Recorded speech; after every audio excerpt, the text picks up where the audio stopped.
Act 3, still kind of Scene 2, but a continuation of it, so that the file isn't very, very long. Mrs. Olinsky was the first teacher Epiphany ever had who taught from a wheelchair. She sat waiting until we were all seated, and then she introduced herself. I am Mrs. Olinsky. I am one of those people who gets to use all of the good parking spaces at the mall. She turned toward the blackboard and wrote in big block letters, Mrs. Olinsky, paraplegic. As she wrote paraplegic, Mrs. Olinsky spelled it out. P-A-R-A-P-L-E-G-I-C. How do you spell paraplegic? It means that I'm paralyzed from the waist down. Her voice was steady, but I noticed her hands were not. The O of Olinsky was not round or smooth, but nervous. I don't know what made me look at Julian sing at that moment, but I did. He sat upright in his chair, not looking at Mrs. Olinsky or the blackboard, but staring into the middle distance, as if looking at the word paraplegic, or the paraplegic herself, were too painful. Mrs. Olinsky told us that she had been paralyzed in an automobile accident. Confined to a wheelchair she was. She couldn't reach the top portion of the blackboard, so, stretched though she would, the words were written in the middle of the board, eye level for most standing sixth graders. Hamilton Knapp, who had taken a seat in the very last row, farthest from the door, stood up and said, Excuse me, Mrs. Olinsky, but I just can't see what you've written. Could you write a little higher on the blackboard, please? Mrs. Olinsky smiled. Not at the moment, she said. Ham sat down and said, Sorry. She didn't mean that smile, and Ham Knapp didn't mean that sorry. The remainder of the morning was taken up with bookkeeping matters like passing out supplies and assigning seats. We were seated in alphabetical order, and as luck would have it, Ham Knapp ended up way in the back of the room, in the very seat he'd chosen for himself. Nadia Diamondstein was seated 3 rows over and 2 rows forward. I could see her red hair. Nadia and I were almost related. This past summer, her grandfather had married my grandmother. In August, when I visited them, Nadia was visiting her father. We often walked the beach together, and one day after a storm, we rescued a batch of hatchling turtles and took them out to sea. The light from the window shone on Nadia's side of the room. When she moved her head, the morning light caught in her hair the way that the sun had when she turned her back to the ocean.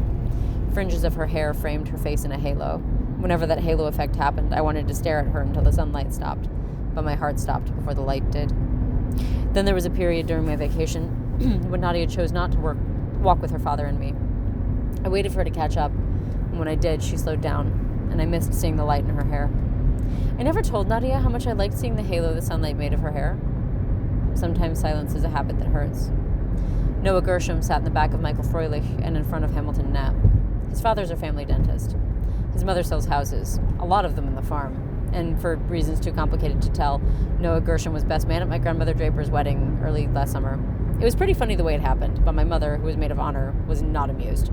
She cannot forgive Mrs. Gershom for selling houses at the farm. I think she would change dentists if there were another one as good in Epiphany. Potters have always taken good care of their land and their teeth. Julian Singh sat in the row to my right, and 2 seats back. At lunchtime, I sat at the end of the bench. Noah took a seat next to me. Nadia came from the food line carrying her tray and found no vacant seat at any of the girls' tables, so she sat next to Noah. Julian, who brought his lunch, was seated at a table near the far end of the room, all alone. He finished eating and left the cafeteria without waiting for the bell or asking permission. When Mrs. Olinsky saw him leave, she followed. She must have wanted to tell him the rules without calling him out to embarrass him. It took her a while to maneuver her wheelchair between the tables, so Julian had a head start. Shortly after Mrs. Olinsky made her way through the door, the bell did ring, and we all left, and were just behind Mrs. Olinsky as she made her way down the hall. When we entered the classroom, we saw that someone had erased paraplegic and written cripple instead. Julian was the only person in the room. He was facing the blackboard, holding an eraser. He turned around, looking startled when he saw us file in, led by Mrs. Olinsky in her wheelchair. Mrs. Olinsky approached him wordlessly. She held out her hand, and Julian silently handed over the eraser. Mrs. Olinsky turned from him to the blackboard and slowly and deliberately erased the word cripple. The question was, had Julian erased paraplegic, or was he in the process of erasing cripple? I glanced back at Hamilton Knapp and saw him exchange a look and a slight smile with Michael Froelich, and I knew the answer. Julian Singh quickly took the trophy for being the strangest person to ride the bus. It took only 2 days for the other kids to make his life miserable. They stuck their feet into the aisle of the bus to trip him as he made his way toward the back, but even though he seemed to have his eyes focused straight forward, he managed to stop just short of the protruding feet and say in his perfect British accent, "Beg your pardon, would you mind?" And he would patiently wait in the aisle until they pulled their legs in. They had to pull their legs in because Mrs. Korshak wouldn't start the bus rolling until everyone was seated, and when they tried again, they met with the same result. Again, the same. No normal person would continue to be cheerful and wear short pants. I knew what they would do next. And as sure as God made green apples, they did. The next form of torment was to repeat whatever Julian said in an exaggerated imitation of his accent. They tossed, "I say," and "beg your pardon," front to back and across the aisle. Julian knew he was the butt of their jokes, and I could tell that he cared, since I could see his cheeks glow red. But he said nothing and kept his distance, or whatever distance he could manage on a crowded bus. I still looked out the window during the ride to and from school and never spoke beyond answering "hi" to his cheerful "good morning." I always managed to delay getting off the bus long enough that I would be last. I stood at the top of the stairs long enough to spot Julian waiting for me, but not long enough to irritate Mrs. Korshak. It took a full week before Julian took the hint that I did not choose to walk with him from the bus to the building.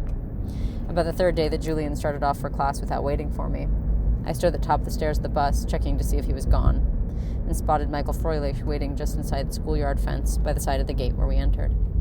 As soon as Julian was clear of the other kids, I saw Froelich get into a crouch, and I knew what was coming. I ran down the bus steps and hooked my arm through Julian's and began walking rapidly toward the school. Julian hardly had time to react before we were at the gate. I held on to Julian, blocking him from Michael Froelich. From the foot of the schoolhouse stairs, Hamilton Knapp came barreling toward us. He grabbed Julian's book bag and ran with it to a tree beyond the school fence. My saving him from Froelich had slowed his chasing Knapp. He disentangled his arm and started toward Ham, but now his way was blocked by Michael running backward, waving his arms like a guard in a game of basketball. Julian didn't call for help. He didn't call it at all. Not even with a begging look in his eyes did he ask for help. Julian, who proved to be stronger and quicker than I would have guessed, escaped, ran to Ham, and managed to retrieve his book bag after a serious tug-of-war, but not before Ham Knapp had managed to write "I am an ass" with a black felt-tip pen. I am a ass. No one said anything about the incident. During the day, Julian put his book bag with the written side against the wall of his cubby, and on the way home that evening, he kept the written side of his book bag against his legs. I knew the pen Ham used would leave permanent marks on the leather. The following morning, Julian waited at the bus stop, still wearing short pants and knee socks. It was the knee socks that did it, really. Short pants, tube socks, and Reeboks would have been a little off-center, but not weird. He boarded the bus, waved to his father, said, "Good morning," as he took his seat. Between A and ass, he had squeezed in a P. And in the space beneath that, he changed the message. His book back now read, "I am a passenger on Spaceship Earth." A lightened ring in the leather around the first 4 syllables, while someone had made several attempts to erase the writing, looked like a halo. I admired that halo. I guess I like halos. Following the book bag incident, things on the bus cooled down, and so did the weather.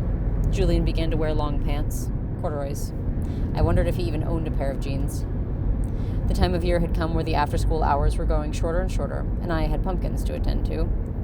Every Saturday morning from June until mid-November, I went with Mother to the farmer's market and helped her sell fresh produce and free-range eggs. In September and October, we sold a lot of pumpkins. Mother paid me, and I saved almost all of it. I was the son who was scheduled to inherit the farm because Luke was scheduled for greater things. I knew that as soon as I announced to my family what I wanted to do, I would have to be prepared to pay my own way. There was no one in Epiphany to whom I could tell my plans. No one in Epiphany would believe that Ethan Potter wanted to go to New York City to work in the theater. I didn't want to be an actor. I wanted to design costumes or stage sets, but I couldn't tell anyone. In mental mileage, Epiphany, New York is farther from New York City, New York, than the road mileage from New York to Hollywood. Last summer, Nadia Diamondstein's father took us to see The Phantom of the Opera. I'd seen high school plays, and plays that Clary and you had put on, but I'd never seen something like that. When that chandelier came down from the ceiling, my throat went dry. No one I knew was sitting near me, and I squeezed the arms of my chair to keep myself from getting up to cheer. I had seen football fans act the way I felt. I dreamt about that show. I bought a souvenir booklet that cost $10, and I looked at it so often that I was wearing the gloss off its pages. Someday, I'm going to design costumes for a show like that. But first I had to harvest pumpkins. On the 3rd Saturday after school began, Julian and his father appeared at market. I saw them first from a distance. They didn't stand out in that crowd because the Clarion County Farmers Market attracts a lot of people from the college, and the college in turn attracts a lot of people of color. Julian's father was carrying a basket over his arm. A lot of the college people and suburbanites believe it's the ecological thing to do. I saw Julian pointing me out to his father before they made their way to our booth. Julian introduced his father to both Mother and me. Mr. Singh sang the praises of the quality of the goods at the market. Everyone does. There's a rule: you can't sell anything in the market that you don't grow or make yourself. He said that as soon as his B&B opened for business, he would become a regular customer. When they left, Mother asked about them. She'd never before expressed a friendly interest in the fate of Sillington House, so I told her as much as I knew.